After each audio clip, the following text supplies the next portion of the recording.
This is the Biblical Unitarian Podcast.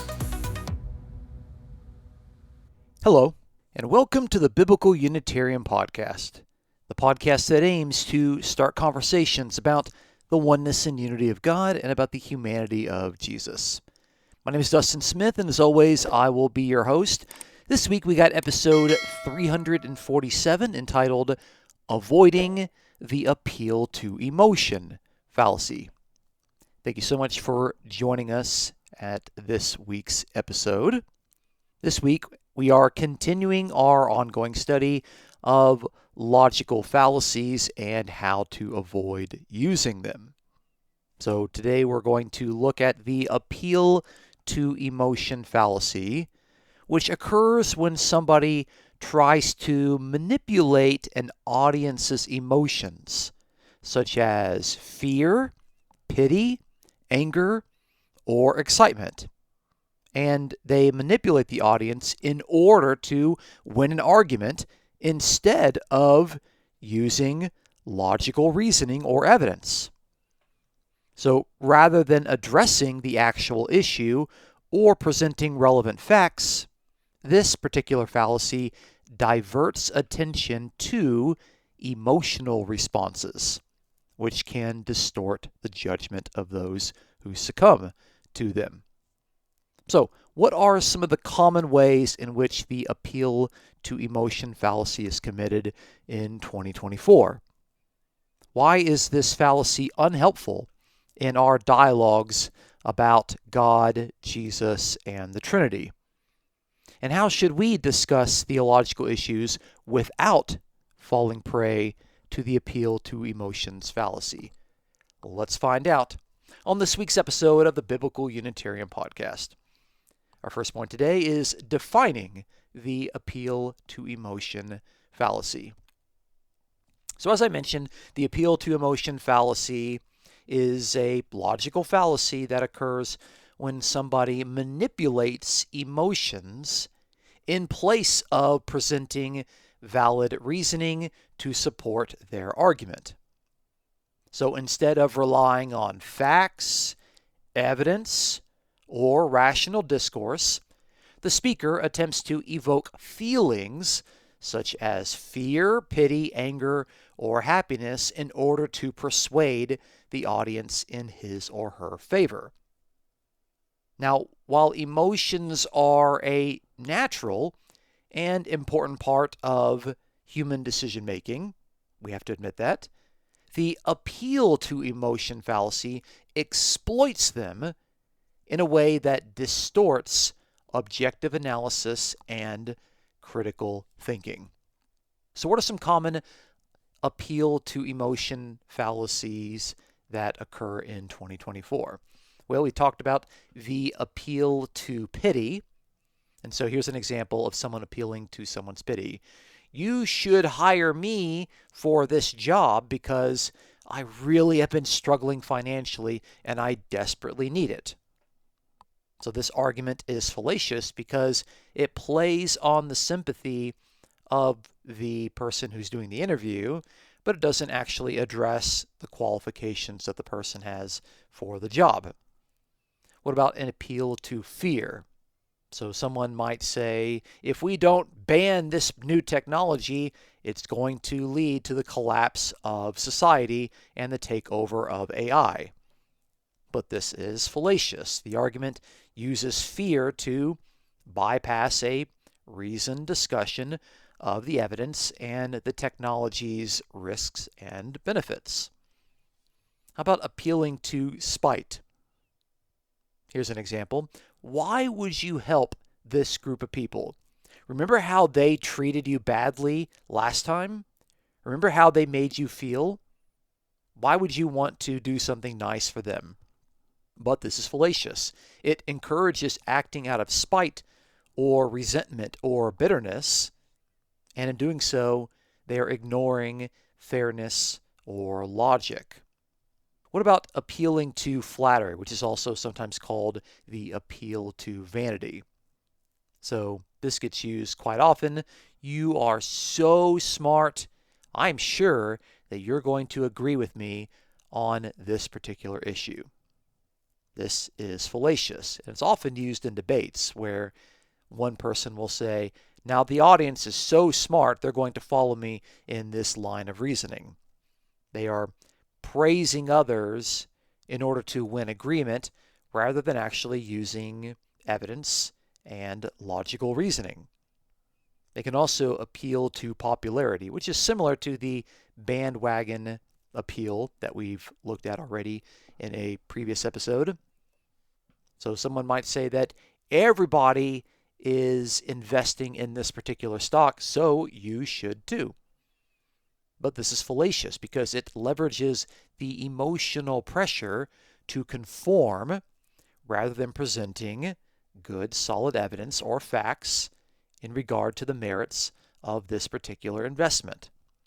So, why is the appeal to emotion fallacy fallacious?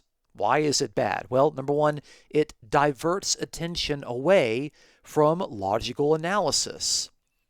It distracts from the central issue or the argument by focusing on emotional responses rather than presenting objective facts or logical evidence. So instead of reasoning through the merits of a position, this fallacy attempts to win the argument based on how they can make the audience feel, which actually undermines rational and logical discourse. This is problematic because emotional reactions are not a substitute for sound reasoning. Number two, emotions are subjective and unreliable at best. Emotions change and they vary significantly from person to person, and they can be influenced by personal experiences, by someone's biases, or by whatever mood that the person currently is in. What provokes fear, anger, or sympathy in one person may not have the same effect on the person sitting next to them.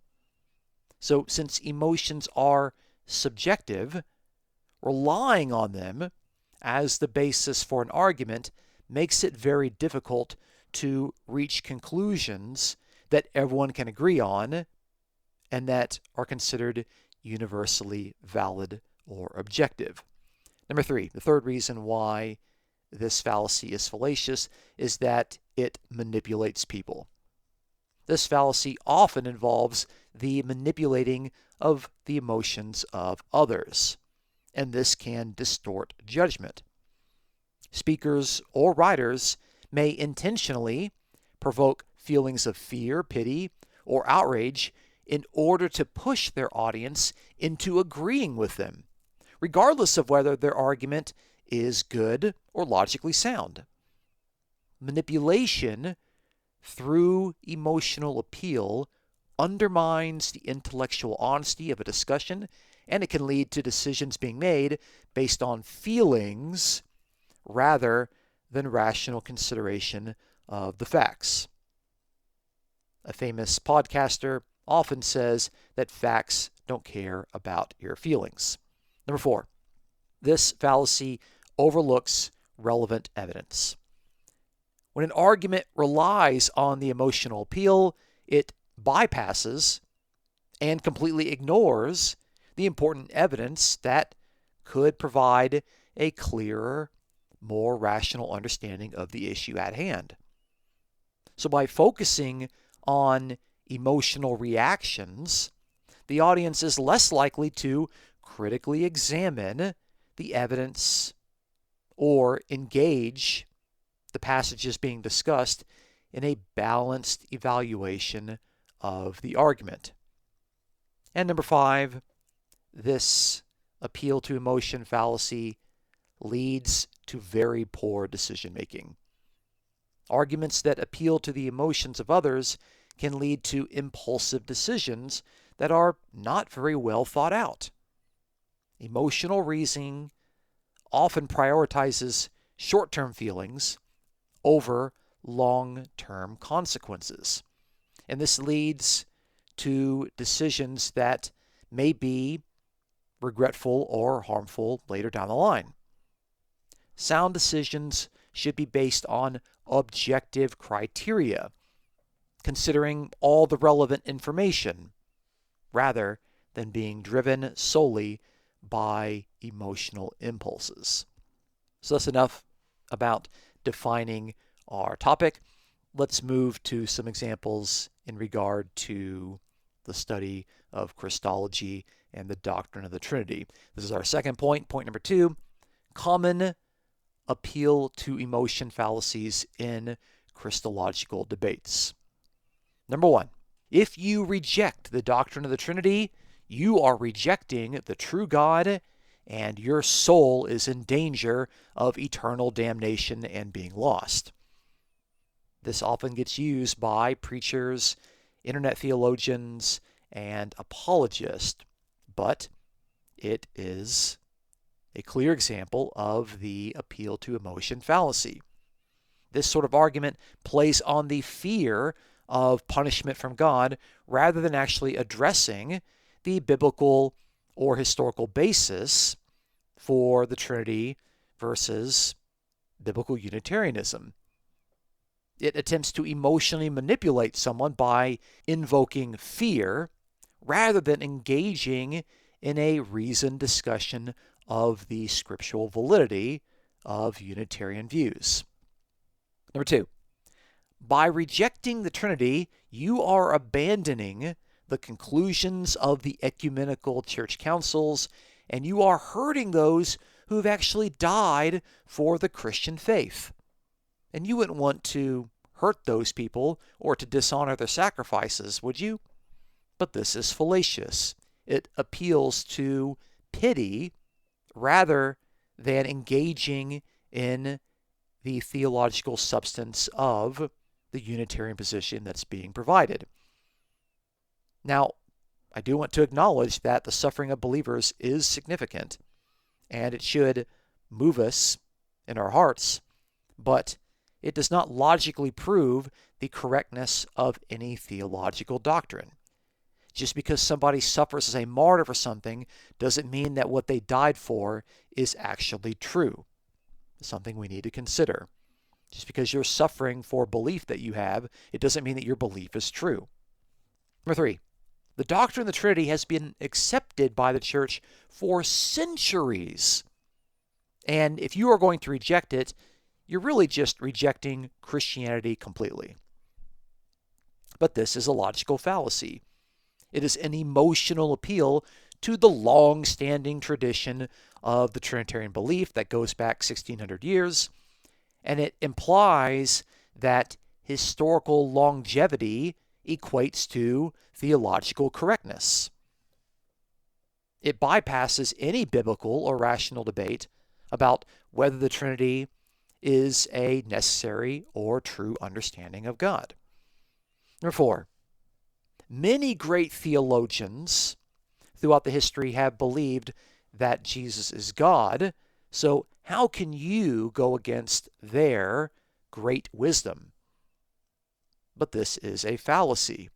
It uses the authority of these revered historical figures in order to evoke respect and submission to a particular theological position, implying that if you dissent from this widely recognized authority, that you are in the wrong. And in doing so, it avoids engaging with the actual scriptural or theological arguments that Unitarians commonly raise against those who argue for the deity of Jesus. Number 5, well, almost all Christians believe in the Trinity today. How could God allow millions and millions of Christians to be wrong about the identity of God for so long if the Trinity really is not true? I hear this at least once a week, and it's all over the internet, but it's fallacious. It's an emotional appeal that pressures individuals to conform to the majority belief. It doesn't actually address the validity of Unitarian theology, but it seeks to isolate Unitarians by making them feel like outsiders. popularity in a doctrine is not a criterion for its truthfulness. Number 6, if you reject the Trinity, you're just not a real Christian. This is fallacious. This appeal questions the identity of Unitarian Christians, and it equates Christian identity with belief in the Trinity, which was not true for the first 350 years of Christianity. It plays on emotions of belonging and loyalty to the larger quote-unquote Christian community rather than addressing the theological reasons why someone might hold to the Unitarian belief. And my last example for this week's episode is that if you believe that Jesus is not God, you are undermining the foundation of Christian salvation. But this is a textbook example of the appeal to emotion fallacy. It invokes a sense of catastrophic consequences if, supposedly, the Unitarian beliefs are true. And it focuses on the potential negative outcomes rather than the truth of the argument itself. It doesn't engage with the scriptural historical foundations of Unitarian belief, but rather it appeals to fear of undesired results. So, how can we make sure that we are not committing the error of the appeal to emotion fallacy? That will be our third and final point for this week's episode. How to avoid committing this fallacy.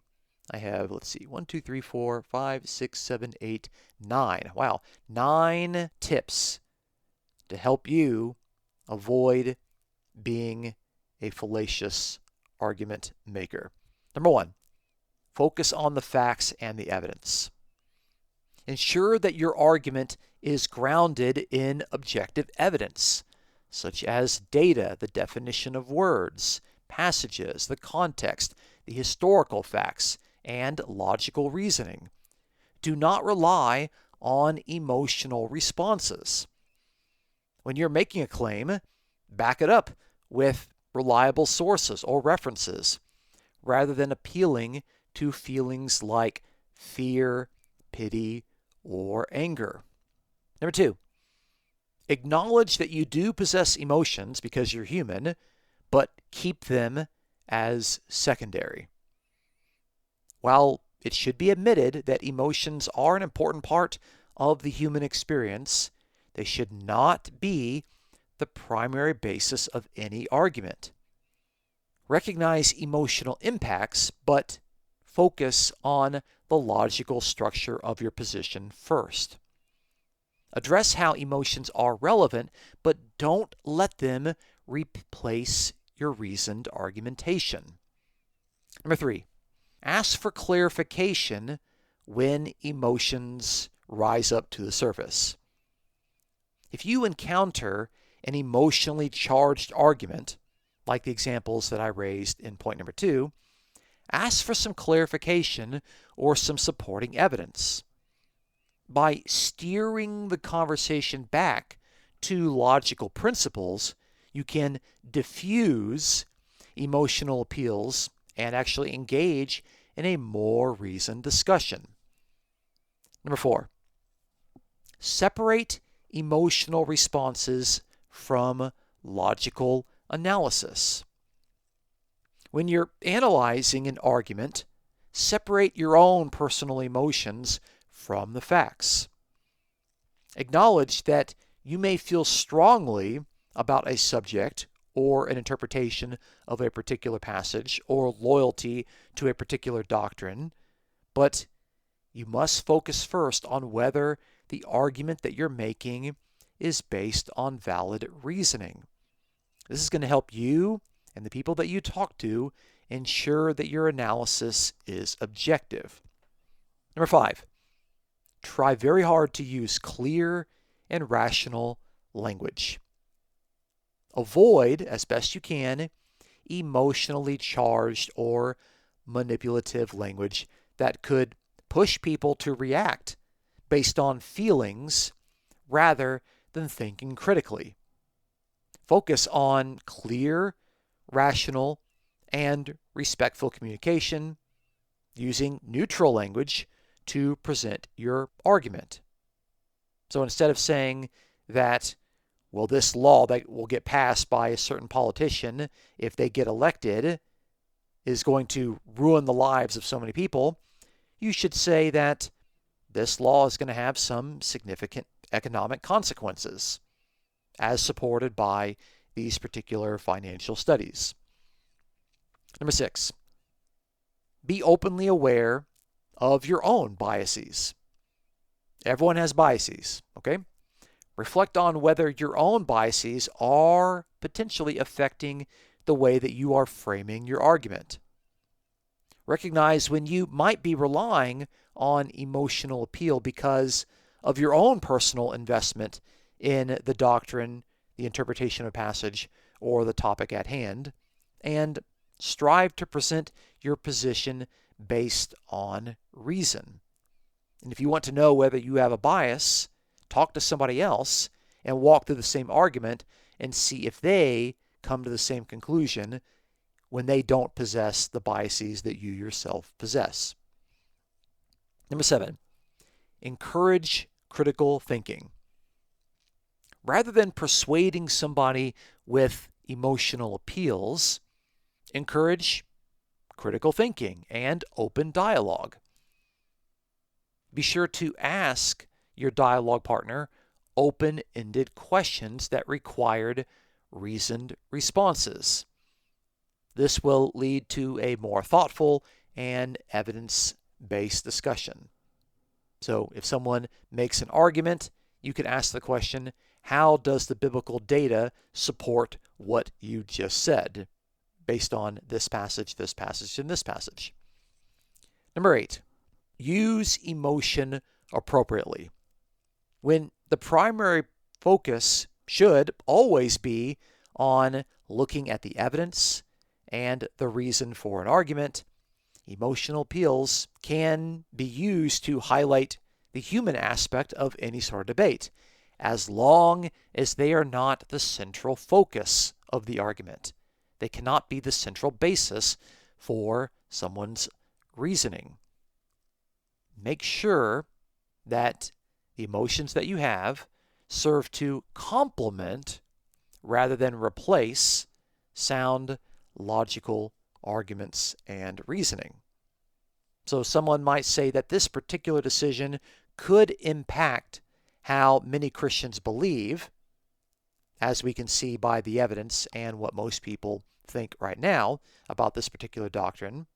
And you could say that the data shows that this interpretation would still be the most effective reading of a particular passage.